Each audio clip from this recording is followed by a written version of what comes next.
Hey friends, Alex Trader here, your host, president and co-founder of IoT Media and Entertainment. We have got an awesome episode today. Sunny Trinh from Avnet. He's the VP of Demand Creation for Avnet. If you know Avnet, you know. If you don't know, then watch the episode and find out.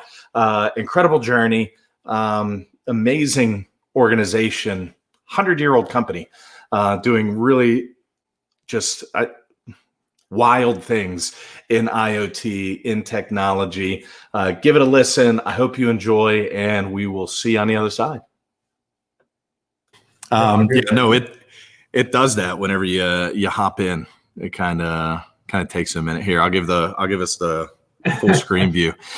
Honestly, I've really enjoyed using this platform, and I don't mean for this to be a plug, but StreamYard, if for streaming and recording and doing these types of things, it really idiot proofs a lot of this process, which is awesome because I don't know what I'm doing. What's happening, man? Oh man, there's a lot of stuff going on. It's the world's moving fast. In all different It's not going to ways. slow down anytime soon, is it? No, it's just going to move faster. That's awesome, man. That's awesome. Well, listen, man, we can get started early. That's fine. I'm down for it if you are. Yeah, I'll do that. Awesome. I appreciate you carving out some time. I know it's is it 6 or 7 p.m. out there where you are? It's almost 6. Yeah, so it's not bad.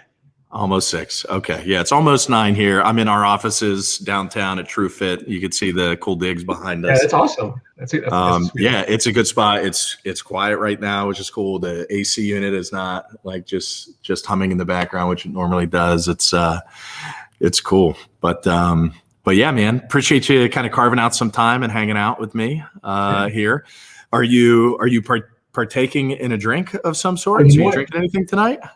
I've been working this whole time. I totally forgot. So yeah, it's like I said, it is crazy busy. My first call is at 6 a.m. today. So it's listen, man, we'll give you a pass the next time that you and I are together. There's going to be 2 drinks for missing out. My water bottle. You got some water. I've got some local brews right now. We've got Brew Gentleman and Grist House, which are some local breweries. 2 out of the 70 I think that we have in our area now, which is kind of nuts. But I'm going to do this Brew Gentleman one. You enjoy your H2O, which is fine. Hydrate for the both of us. No, I'm jealous. Well, what kind of brew is that? So these are both double IPAs. This is a 8%. This one is called Lou, and I'll show it there. Yeah, so Pittsburgh, for whatever reason, over the last few years, we've just had this explosion of breweries, and it's been amazing. I mean, Iron City, everybody knows when you think of Pittsburgh, you think of Iron City. It's been a long time staple in our area. When you think of Pennsylvania, you think Yuengling, which has been a long time staple of our area. We've got, I think, close to 70 or over 70 breweries, microbreweries now in southwestern PA alone, which is... It blows my mind. What about you guys? What's your brewery scene like out there? Where are you guys located? It's nothing like this. We're so spread out that there's not a ton. I actually almost got into the industry. I brewed beer in college, and actually that's a neat fact. Yeah, one of my engineering classes, my manufacturing engineering, we had to make 10 of something. So I convinced my professor to allow my partner and I to brew 10 6-packs. We did the packaging, label, everything.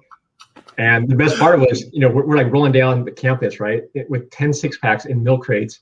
And he's like, guys, you can't do that, right? And he took one bottle and he let us keep the rest. And we got an A in the project. So it was a perfect project. Completely worth it, right? Absolutely worth it. And then after college, when I graduated, it was rough, the job market. So I actually applied to a bunch of breweries to be like a process engineer, chemical engineer, but never heard back. Out, man. Yeah, so I went a different route. Yeah, because I had a couple of huge breweries where we were.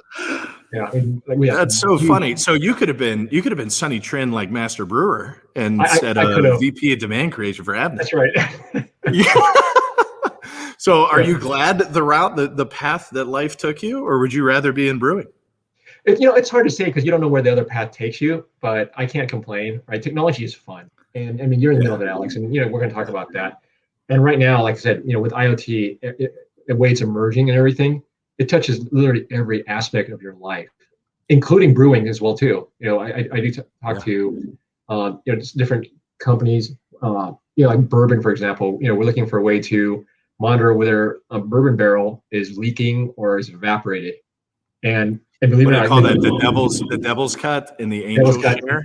exactly. And believe it or not, just in Kentucky alone, I think there's 8 million barrels of bourbon. 8 million barrels of bourbon. That's a lot of bourbon. See what? Why can't they just send me one? Like I'll take a barrel of bourbon. I don't need. It's funny you said that because when I was working on the project, they offered to send to us 1 barrel, and Avnet being a public company is like, no, you can't send that to our engineers because they're going to get in trouble. You're going to send us a full barrel of bourbon to test it. Oh, that's awesome, man. How incredible. Well, and listen, so for you guys, as big of a company as you are, you probably, and I mean, I'm assuming here, right?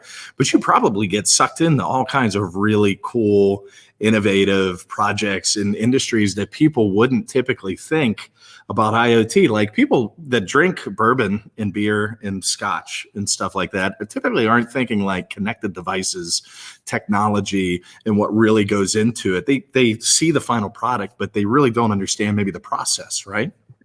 Yeah, no, that's correct. And the answer is yes. I mean, Avnet has over 2 million customers worldwide.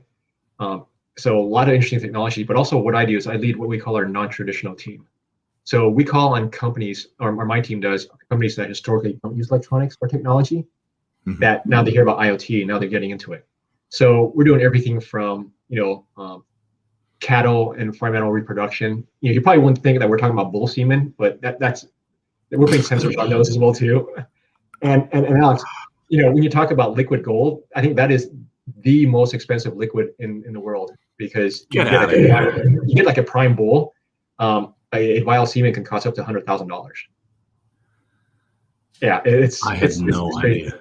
So tracking it, right, and we're creating a sensor to monitor when a cow is in heat, so that way when it's time to reproduce, it's the optimal time, so you don't waste $100,000, right? My God, dude, it's absolutely positively just fascinating the things that you can do with connected technology. Yeah. Yeah, it really is. So I want to get deeper into this because I know you've got a host of stories and technologies and things that you guys have worked on that I know I want to hear, and I'm sure the folks that listen and watch this are going to want to hear.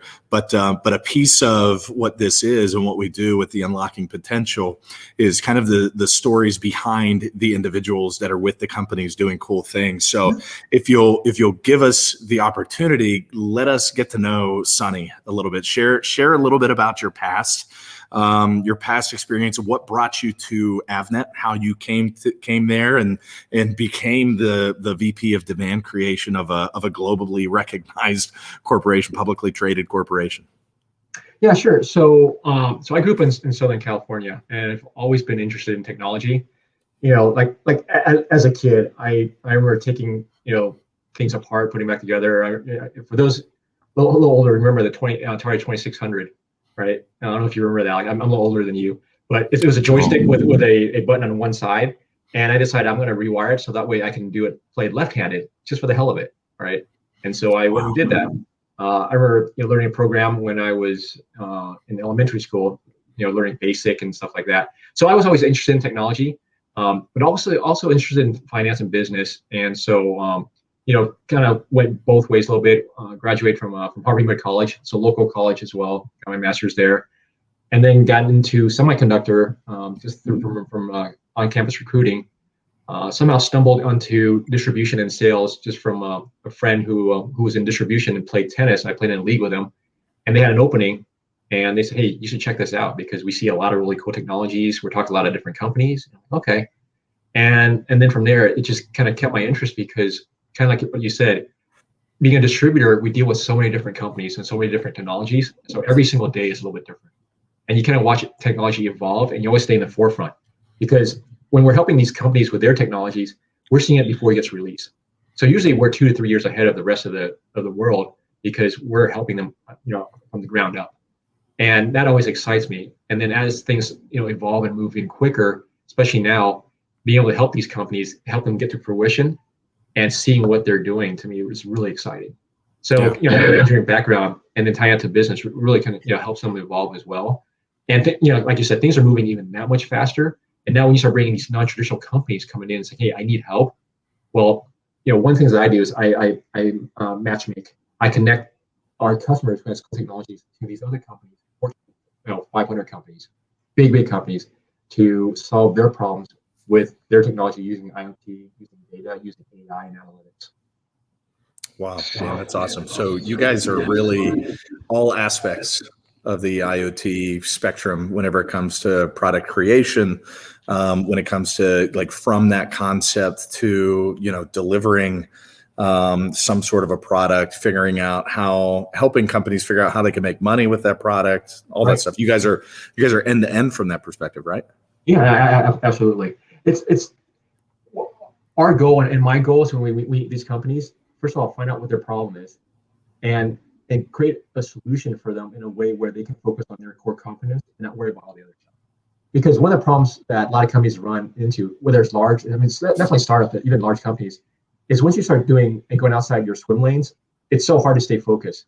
And then it takes a lot longer because now you're doing things that you're not good at or it's not natural for you. Where for us, where there's logistics, like Avnet shipped over 120 billion chips last year. So logistically, we're probably better than most companies. I'm not gonna say we're the best, but we're pretty close, right? And then you look at engineering resources. Avnet has over 2,000 hardware engineers worldwide, right? And then I think that one of the biggest value is that because we have so many customers with so many cool technologies, well, you don't always have to reinvent the wheel. If we can, match you with somebody who's already done what you're looking for, well, it gets you from point A to point B that much quicker, and it's proven, and it's much less risky as well. And that's fascinating. So walk me through the process, and you kind of gave a little history on you. Walk me through the process of kind of finding, like, how do you guys find the companies? How are you hunting the organizations? Say, you know what, this organization or this industry, these guys are ripe for innovation. We think that we can really help them out. Like, how are you guys finding these companies? So what I tell my team, because when you start talking about what we call our non-traditional companies, they're not going to necessarily think of Avnet. Not everyone really know who an Avnet is, right? And so what I do, and I tell my team, is just reach out to your network and just let them know about Avnet, and just tell them, here's all things that we can do. And once they start hearing that the broad spectrum of resources and capabilities, all of a sudden they start coming to you. And usually all it takes is one meeting, Alex, because the way I like to position it, I don't have a presentation because there's so much that we can talk about, and I don't want to bore the customers. I essentially put it on them, say, hey, tell me what you need. Tell me, what you want, 12 months from now, 2 years from now, 3 years from now. And I also say, shoot for the stars. Because rather than assuming that we can or can't do something, just tell us anything and everything and give us a wish list. Give us things that are absolute must-haves or nice-to-haves. And our goal is to provide you with information so that you can make decisions on whether to move forward with certain technologies or not. And that's the biggest value that we can bring. And in addition, how much all these things would cost. Because something that you might think is a nice-to-have that you think it might be really expensive and takes 2 years to do, we can say, we have a partner that can do this for this price. All of a sudden, that nice-to-have becomes a must-have because we provide that data to you. And customers like that too, because now you can be really creative. So rather than me going over, hey, here's all the different resources that we have and this and that, well, they have to make a connection at that point. Let's work backwards. Tell me what you're trying to do. Tell me what you're looking for. And chances are we probably have a solution or have somebody that does it. And then let's sit down and talk to see if it fits your business model or not. And if it does, then let's move forward. If not, then let's go to the next one. Because every company has tons of things that they need to do. Yeah. I mean, I actually spoke to one CTO and I asked him, hey, give me, how many projects do you have on the back burner? Give me a couple of them. He's like, I have over 100 projects on the back burner. And so, and so I'm like, okay, well, why don't you give me the first two? We'll try that out. If you like it, and then we can tackle the other 98, right? Yeah, exactly.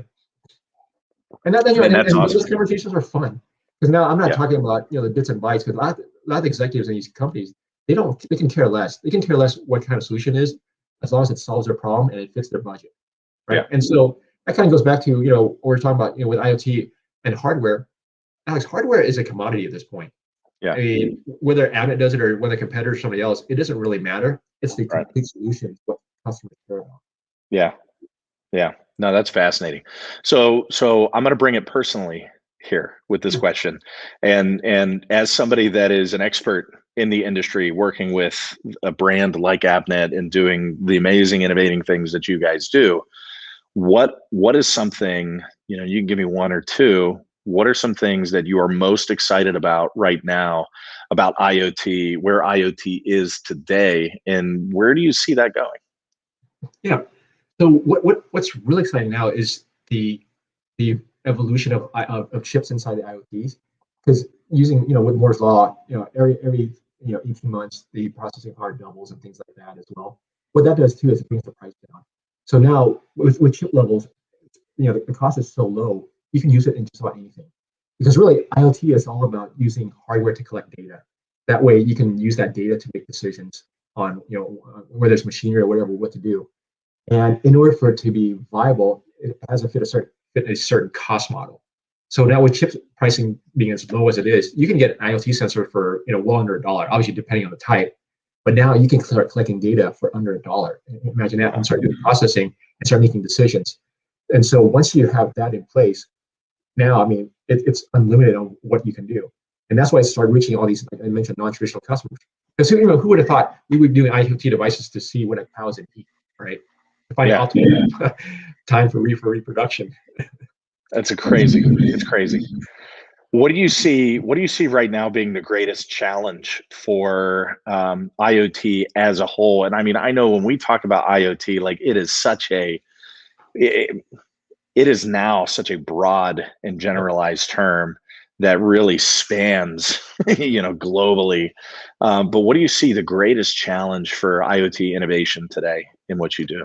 So it's exactly what you said. It is so broad that there's so much noise out there. How do you know that a company that says they can do these things can actually do it? First of all, how do you know this technology really works? How do you know if it's going to reach the price point? How do you know it's the right technology? How do you know it's even out there, right?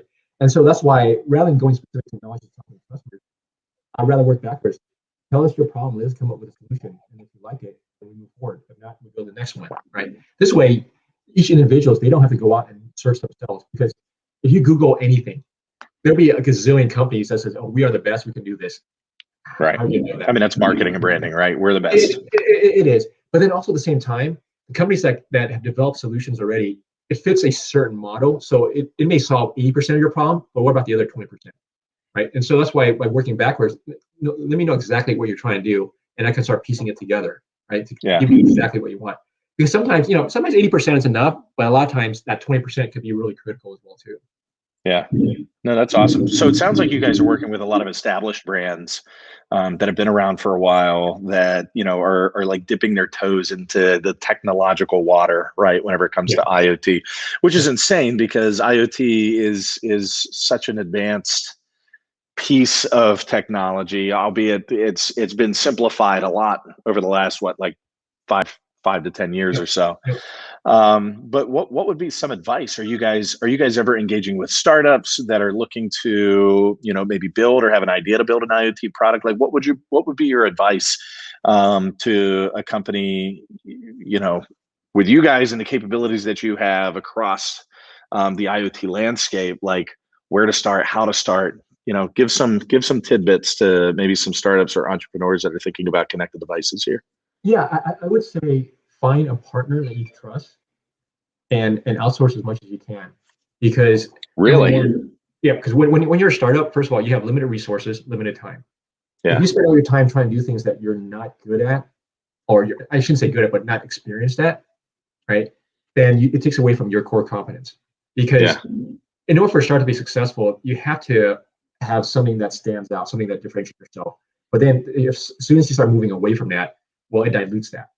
And now time is of the essence for startups, because you're going to have limited cash flow. If you're spinning your wheels trying to do things, like I mentioned, logistics or even manufacturing, that's not your expertise. I've seen so many startups get in trouble, where if you find a partner who can do a lot of that for you, who's already done it, thousands of times, again, whether it's Avnet or somebody else, you find that trusted partner. Now they take all that off your plate, and allows you to really focus on growing and building your core competence and your differentiator. Yeah. Man, that's awesome. All right. That's a good piece of advice. And we have those conversations often at TrueFit about outsourcing. I'm sure. Not just outsourcing, but outsourcing with the right partner. I'll give you an interesting story. So I had a customer, actually this was before Avnet. years ago who had a really interesting product. They had a consumer product. It was an LED type product that would light up like your front yard for Christmas, right? Right. And they had a great partner in China that they've been working with for years and years. And they got this huge order from a big retail company. All of a sudden, they get a shipment from their partners to the retail company. They open it up, and there's no LEDs in the package. And it turns out that manufacturing partner was trying to go around them and get the business direct, and which was actually trying to screw them over by doing this, by making them look bad. So that, I mean, it was this close for them getting bankrupt.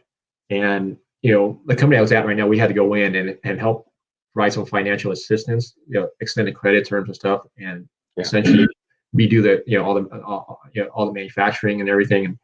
And it was a Hail Mary, but we were able to save them, the customer. But then, Alex, imagine if you didn't have a partner and your biggest customer comes in, they open up a box, and your technology is essentially it's a paperweight. Yeah. Wow. How they were sweating bullets, I bet. Oh my God. Oh yeah. Well, no, that's the end of the company. I can't even imagine being a fly on the wall in a conversation like that. Yeah. So that was quite interesting when all that went down. Yeah. Wow, man. So how long have you been in IoT? Well, I've been in semiconductor, gosh, since the early 90s. And so, you can say that there's IoT back then, because back then, I mean, even from the 70s, there's always been sensors, right? Sensors is kind of the basis of IoT, because it's collecting data. So maybe it's not quite as fast or as granular as it is today, but IoT's been around. So to answer your question, probably since the early 90s. And even then, when I was in college, I did a project for NASA where we created a module to study rats in outer space. Well, that's collecting data. So that's IoT in outer space, right? So, yeah. And then that was a great project too, because we had to test our module in zero gravity. So there's a plane called the KC-135. It simulates zero G. I don't know if you're familiar with it. Yeah. But it flies in a parabolic shape. And so for 2 hours, we're going up and down, doing tests on it. Wow. Dude, that's awesome.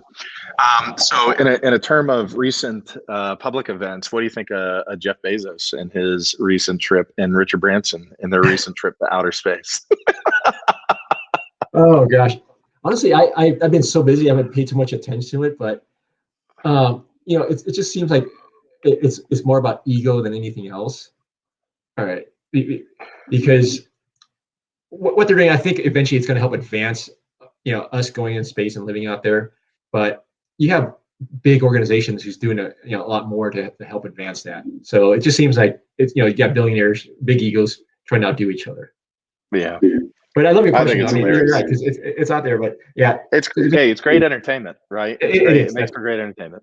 The best part is if you've watched The Simpsons, actually 8-9 years ago, they have an episode with Richard Branson flying in space. If somebody out there knows this, I would love to know how many global events that they have prophesied in their episode. Like, it is not like all the Trump stuff, and they're just tons of things that they foresaw for the sake of comedy that actually happened in real life. It just aids in that we are living in a simulation, and that is the conspiracy. No, you're right. It's hilarious, because I watched it a ton when I was in college, and now just seeing it happen is like, oh my God. You're like, wait, this looks oddly familiar. Where did I remember this from? Oh yeah, The Simpsons. I was at a startup before I joined Avnet too, in the health and wellness with IoT, and one of their competitors had a product that The Simpsons predicted years ahead, and it was almost identical. And we looked at it like, oh my God, this is The Simpsons. That's so crazy, man. So I mean, you personally working with Avnet in comparison to working with a startup, I mean, what you do now, you're essentially helping startups kind of get there and achieve what they're trying to achieve. Talk to me about kind of the differences, in that, in what you do. I really want to understand and kind of unpack the layers of VP of demand creation for Avnet, and how you interact with both, like you said, the larger companies that are kind of technologically illiterate and startups. Like, how are you guys branching and bridging them together to kind of go and tackle maybe these industries and these just these different things in the IoT space? Well, on the startup side, the biggest challenge is always finding that first customer, the first anchor customer, right? And the reason it's hard is, first of all, you have something that's usually pretty new, that hasn't been tested, and most large organizations are very conservative. They're not going to want to take a risk on somebody new. And so being at Avnet and being the kind of middleman, a lot of these bigger companies will trust a $19 billion entity like an Avnet. And so where we bring in a startup and we say, hey, we're behind these guys. We're the 800-pound gorilla. We're helping them manufacture to ensure that the supply chain won't be interrupted and so forth. It creates that sense of trust. And then also a relationship with these big entities, we can take these startups into those as well. So we knock down a bunch of barriers for these startups. Because, like one thing that I've done as well is when these startups go in and try to get investments, for example, from VCs, same questions pop up. What's going to happen? How do you know that you're not going to run these issues? Well, I'll sit in calls with these startups, with their CEO, with the VCs, and hey, Avnet's got their back. And not just that, because Avnet has 2 million customers worldwide.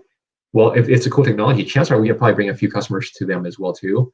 So yeah, I mean, that's a significant number to be able to say, like, hey, by the way, we're backed by Avnet. Right. Yeah. But yeah, by this global Fortune 200 company. And so that helps them move along, and if we help them grow, it's a win-win, because they buy more parts from us, or we manufacture more product for them. And so it's an organic way of growing, rather than just saying, hey, here's our catalog, here's our line card, just order from us. Well, if we find a startup that we believe in, we do that. It's a great way to have a customer for life too, because now they're beholden to you in a good way. Yeah. So are you guys getting engaged with these startups from an equity standpoint, or is it not? We did for a little bit, but Avnet's not in a position to really vet out a lot of these startups in a way that a VC would, and plus, all the accounting is challenging as well. So we decided to kind of move back a little bit and focus more on our core area of expertise. Kind of like I was saying earlier, right? So even Avnet, sometimes we go outside our swim lanes and find that it's challenging. And so, I mean, that's how you grow, though, right? You grow and innovate. You got to get outside of swim lanes every once in a while, and then if it doesn't work out, you come back in. Exactly. So on the investment side, we've kind of come back in, but on the non-traditional side, we're engaging more with those, because we're finding that, hey, it still ties back to our core competence, but we do it in a different way, and it also helps our core customers as well too. Interesting. So for startups that are out there that would want to engage with Avnet, or maybe struggling, or maybe say, you know what, I've got this thing and I don't really know how to get to here, like how can they engage with you guys? What's the best way for them to engage with you? Or even, like you said, the non-traditional companies that are maybe struggling and have some ideas in that space, like, is there a form on the website that they need to go to and fill out, or are they reaching out to you directly? Like, how are you guys engaging with those folks? You know what? In general, our website, so it's avnet.com. There's locations throughout the world, and so they mainly just have to find the location that's nearest them. So all the major cities, right? So like Pittsburgh, for example, and reach out to the local branch there.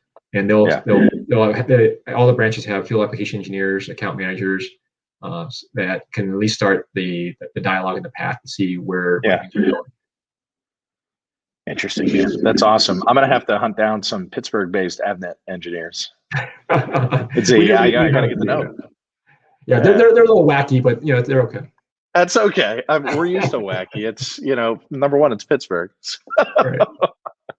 That's awesome, man. All right. So tell me, all right, where you are now, what is a piece of advice that you would give your 18-year-old self? So just life advice in general, like it doesn't like going back in time, or if I was 18. Go back in time. Like if you today could go back in time and sit down and have a coffee with your 18-year-old self, or a beer that you developed in your program in college. But if you could go back and have a conversation with your 18-year-old self, what is a piece of advice that you would give You. Okay. First thing I would say would be invest in Bitcoin. Put all your money in Bitcoin. and That's a good piece of advice. Yeah. There's actually some truth to that, because that's one of the areas I see that's extremely hot is not necessarily, I don't mean Bitcoin, but DeFi, right? Decentralized financing. Everything's moving that direction. Blockchain. That's a huge area, and I can touch on that a little bit too, how it ties to IoT, because that's big. Yeah. But I would say, really look at a customer's needs or a company's needs and the solutions that's available.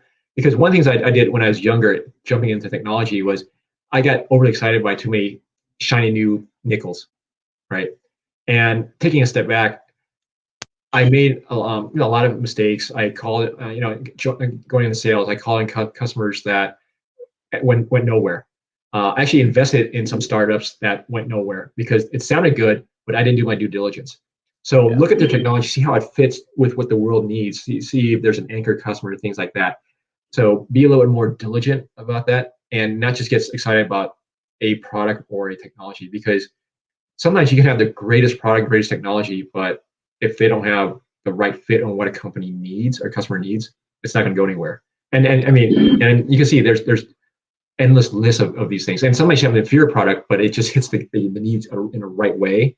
Yeah. Right. And it goes, I mean, a great example is, for those who remember, video cassette tapes, VHS versus Beta. Beta was by far better than VHS. We actually had a Beta player, but we couldn't get any tapes because somehow VHS was able to get all the contracts for all the video production companies to go with that format. And so we're thinking, so we had to, trash our Beta and go get a VHS player. But Beta was smaller, had better resolution, better sound. But, man, we could have been so much more advanced in our entertainment today if we would have gone with Beta. I agree. I agree. That's awesome, man. So you were kind of going down a rabbit hole and then you pulled yourself back, but I'm okay with tapping into the blockchain thing, because we had our last episode, which I've got to push out yet, was with Mike over at Devio. Yep. Share a little bit about blockchain and how you guys see that affecting IoT and really everything, right? Yeah, and we love Devio. So you guys, and I think we can share that, right? I mean, you guys are partnered with Devio or something, like, feel free if you want to. Yeah, Devio's a partner of Avnet, and we've worked on some joint projects together. The reason why, blockchain and specifically Devio is so important is, taking a step back. You remember I mentioned earlier, IoT is all about data, right? It's these sensors collecting data.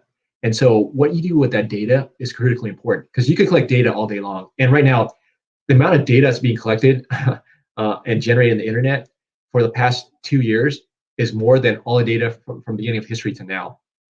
So wait a minute, say that again. So the amount of data that's going through the internet, through everything, whether it's IoT devices, video, pictures, just over the past 2 years that's flowing through the internet, is greater than the sum of all the data from the years prior to the beginning of history. That's mind-blowing. So think about that. So you have all that data, it's a lot of noise. If you don't know what to do with it properly, so it causes a couple of things. Well, it makes it really hard to do analytics and start making good decisions, but also it's a security risk. Every IoT device is a security risk. So I dove into the security side as well too. And there was one example, I love sharing this. There was a casino that got hacked through a pump on a fish tank, because the pump was connected. So somehow it was connected to their Wi-Fi, and the hackers found an opening through the fish tank. Wow. So think about that, right? So stepping back, well, right now what we use is essentially a server with a SQL database, right, to store all that information. Right. It's only good up to a certain point, because it's SQL databases and the current databases. It's great on collecting data for now, the instances now. For things that are happening way back, it's really hard to kind of dig up, because you have to muck through all this other data. And so when you're making decisions and true analytics, you need all the history and all the information you can in order to make a good decision, right? Well, blockchain comes in now. You put that data on blockchain as a timestamp, and every instance of every transaction is recorded on the blockchain. And so, first of all, the security is top notch because data is irrefutable. And when you have decentralized information, you don't just have one server that all the information is on. It's being shared across multiple platforms, multiple companies, depending on how you want to do it. Yeah. And if you want to hack a blockchain, you essentially have to take control over 51% of the servers that are on that blockchain. And then on top, and then once you do that, you have to get through the cryptography level as well too. Where today, all this you hear all this hacking. Well, you just have to hack one server, and you're in. And so it can be an inside job. A lot of times it is. If someone is working for the company and they have a login, I mean, it's so easy to hack them. Or even like Wi-Fi, right? I can hack my neighbor's Wi-Fi with 2 computers. It is. I haven't. Okay. But right. Disclaimer: he has not neighbors. He has not done this, but he could if he wanted to. No, and in a prior company, I've actually hacked into one. I shouldn't say this, but it wasn't for anything nefarious. I was working late and I needed access to somebody's file to do my job, and they weren't there. So I actually pull the file and then the system. You're a white hat. You're a white hat hacker because you had a job to do. Well, and I even left a trail to let my system admin know, hey, I had to do this. And then he got pissed. Oh my God. He sent out a note to everybody in the department without naming me. He's like, okay, remember, it is illegal to hack the system. So you got your wrist slapped, is what you're saying. Not really. I mean, he came and taught me personally. He's like, I understand what you're doing, but it's like, yeah, you should not be doing that. But that just shows how easy it is to do that. Yeah. And this is when I was right out of college, right? I didn't have a lot of expertise in that, and it was. Yeah. And so you were young back then. It's fine. Yeah. So I'm kind of diverging a little bit, but so now you create a blockchain that does this. And the reason that we also really enjoy working with Devio is blockchain hasn't really taken hold as much as it has because there's still a lot of critical problems. One of the issues is when it's so decentralized, it's hard to be regulatory compliant as well, because there's such a thing as too much of a good thing. Well, when it's great for security, but when it's that decentralized, okay, what happens if one company needs something from another company and stuff like that too, right? Yeah. And then on top of that, with blockchain, it's different blockchains have different languages. So now companies have to kind of learn how to integrate those languages. Bitcoin's blockchain is different from Ethereum, which is different from IBM's Hyperledger. Right.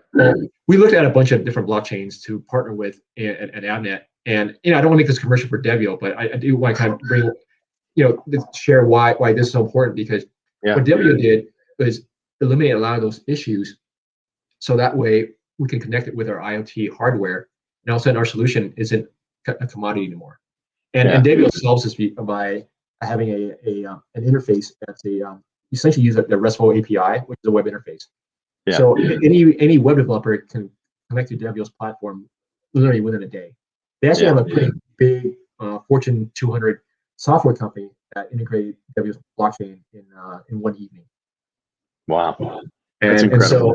And where you look at like IBM's Hyperledger, and I think for someone like that, it would take an army of 12 engineers 6 months to integrate. So now it knocks out another barrier: how do you interface into the blockchain, right? Yeah. And then the way that without getting too much detail, their sharding technology allows each entity or each country or each state to have a separate shard that all talk to each other, but only pulls out the data that's necessary without revealing everything. Yeah. So that's really important too, because when you have IoT devices, sometimes you don't want to share everything with all your partners, right? Yeah. And then I'll give you an example.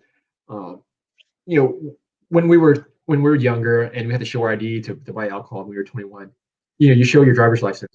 Well, there's a lot more information that you're showing than you really need to. So all you need is something that says I'm 21 or over. But you show somebody your ID, it tells them your height, your weight, your address, etc. That's unnecessary, right? Having a blockchain like Devio's, it knows through smart contracts what data is needed. Okay, pull that data, it is verified, boom, move on. And that's one of the things with other blockchains. You either have to show everything or nothing, and there's no in between. And companies don't want to show everything to their clients or through their suppliers, right? Especially when there's pricing, things like that. Yeah. Well, it sounds like if this does get implemented the way that you're describing that it could get implemented, it would allow for a higher level of collaboration between companies, even competitors, where they could push forward on the same agenda without necessarily revealing their secret sauce. Exactly. Right? Exactly. And then rolling back to IoT, this is why it's important, because IoT devices are collecting data. How you manage and do what you do with that data is critical, right? Because otherwise it becomes noise. And I mentioned there's a lot of data to be collected, so you need to organize it in a very elegant way, but that's also secure and private as well. Yeah. So my wife is in the data space, and she always says garbage in, garbage out. So it absolutely is. It absolutely is. Yep. Yeah. No, that's awesome, man. So and let's talk. We touched on this with blockchain, and blockchain kind of having a heightened level of security for that type of stuff, right? But talk to me more about, because it's well, let me ask you as an expert in the field, like, how long do you think it's going to take for folks to adopt blockchain? And then talk to me a little bit about security within IoT now and some of the challenges that are there and how those are being addressed. So the adoption for blockchain is going to depend on how open a lot of these companies are, because literally blockchain can go into any space and every space out there. Any company that has data can utilize blockchain. And so there's some that are a lot more conservative than others. If you look at the medical industry, right? They're using databases that are 10, 12, 15 years old. Yeah, it's crazy. And there's so many issues. So, I've actually spoken to some of these companies, and the problem is there's a few giants that needs to start kind of evolving as well. Because when you have, almost a monopoly, unless you get the giant to move, the industry isn't going to move, because there's just, unless you get a bunch of them band together, which requires a lot of effort. So in some of those industries, it's going to be really challenging. When there's other industries that are newer, right? So I mentioned fintech and DeFi. So all the financial institutions are looking at this right now, right? Because if they don't, they're going to be left behind. So that area is going to probably move a little quicker. Asset tracking, that's a great usage for blockchain, and that is being put in place right now. If you want to know where something is, where it was used, who did what with it, blockchain is perfect for that. Very low cost way to do it, and there's a lot of asset tracking that's being done on that. So and then I think one area that's going to be real interesting too is digital identification, because right now you think about it, your ID, your social security number is all on a government database, and how many times has that been hacked, or how many times I don't even want to know, man. I don't even want to talk about it. Yeah. So imagine if you had a digital ID on a blockchain. Well, somebody can try to steal your identity, but then they have to go back to everything that you've done in the past on that blockchain to truly steal it, not just having your social security number. So now it is completely secure. And I know Debbie is talking to governments right now about doing something like that as well. I know, like Nigeria, for example, have actually tried to implement it several times, but because of the previous blockchain technologies just were not elegant enough, they were unsuccessful. But now I think with the evolution, whether it's W or another blockchain company kind of evolving, that's going to happen as well. Yeah. And it's going to make our lives much easier. And then, like I said, if you want to buy alcohol, you don't need to show your driver's license, right? You just need to show, some kind of wearable that says, hey, I have a token that says I'm over 21, so you can serve me alcohol. Right. Wow. That's awesome. It's fascinating. It really is. Like, whenever you start getting into that world and really truly understanding what is capable and what could happen. I mean, as you were talking, I think about it, and you can tell me I'm wrong, but like, I kind of think about it as when everybody started going to the cloud, right? Yep. It was this big mythical beast, this island in the sky, right? This mythical magical thing. Right. Like, it goes to the cloud and it just disappears. Like, I kind of compare where we are with blockchain today to where people were 15, 20 years ago with the cloud. Yeah, no, you're absolutely right. And the issues with the cloud is security, right? So now you create a layer of blockchain that sits on the cloud. You kind of solve that problem as well too, along with the interoperability and things like that. Yeah, no, that's fascinating, man. Well, listen, this has been fantastic. We're coming up on time, but I want to give you an opportunity to have an ask. I do this in each one of these. Like, if somebody watches and gets to this point in this episode number 5, what are you guys looking for? What types of introductions? How can we help? How can our listeners help you personally in Avnet kind of push things forward? What are you guys looking for today? So the one area that I'm really spending a lot of time and really focusing on is what we call ESG, which is environmental, social, and corporate governance, especially on the environmental side. So all the sustainability. We're hearing in the news with global warming. I mean, right now everywhere it's like super hot. Right?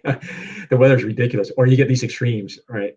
You get super cold, super hot, and so every government agency is trying to find ways to stem the global warming, reduce the amount of greenhouse gases and carbon emissions, and along with companies. You hear commercials from Amazon and Apple saying, "Hey, we're going to be carbon neutral by 2030 or whatever." And certain states are going to be, and countries.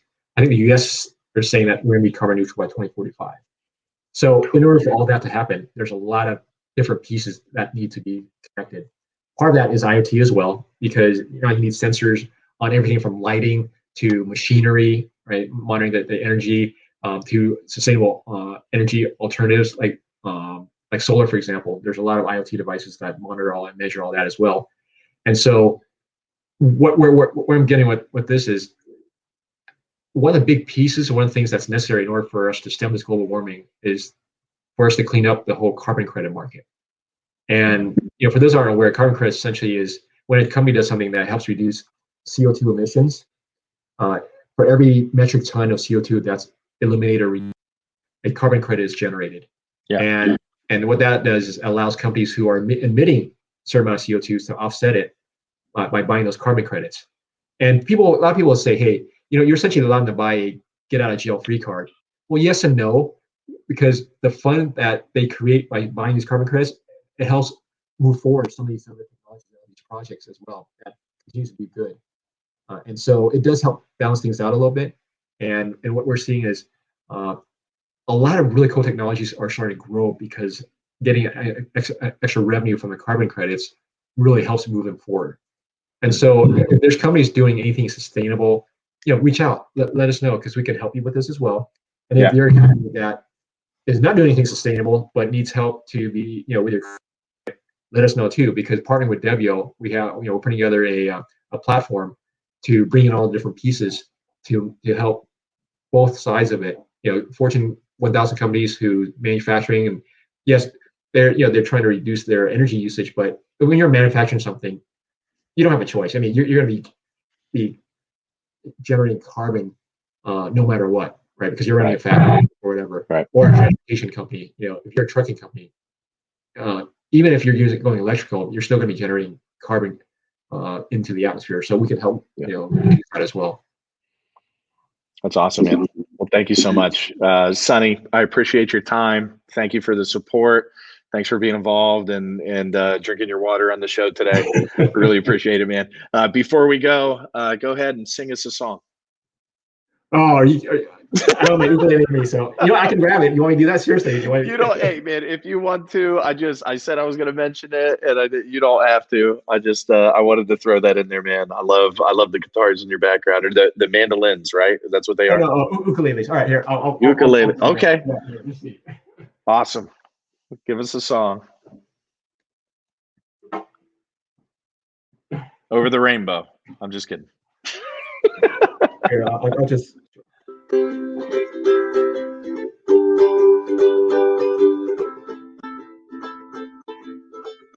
you hear it? I can, yeah.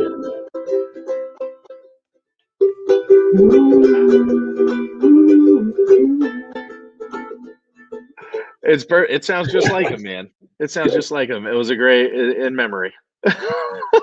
I appreciate it, man. Sunny, thank you so much. And we'll chat real soon, okay? Appreciate you. Take care. All right, man.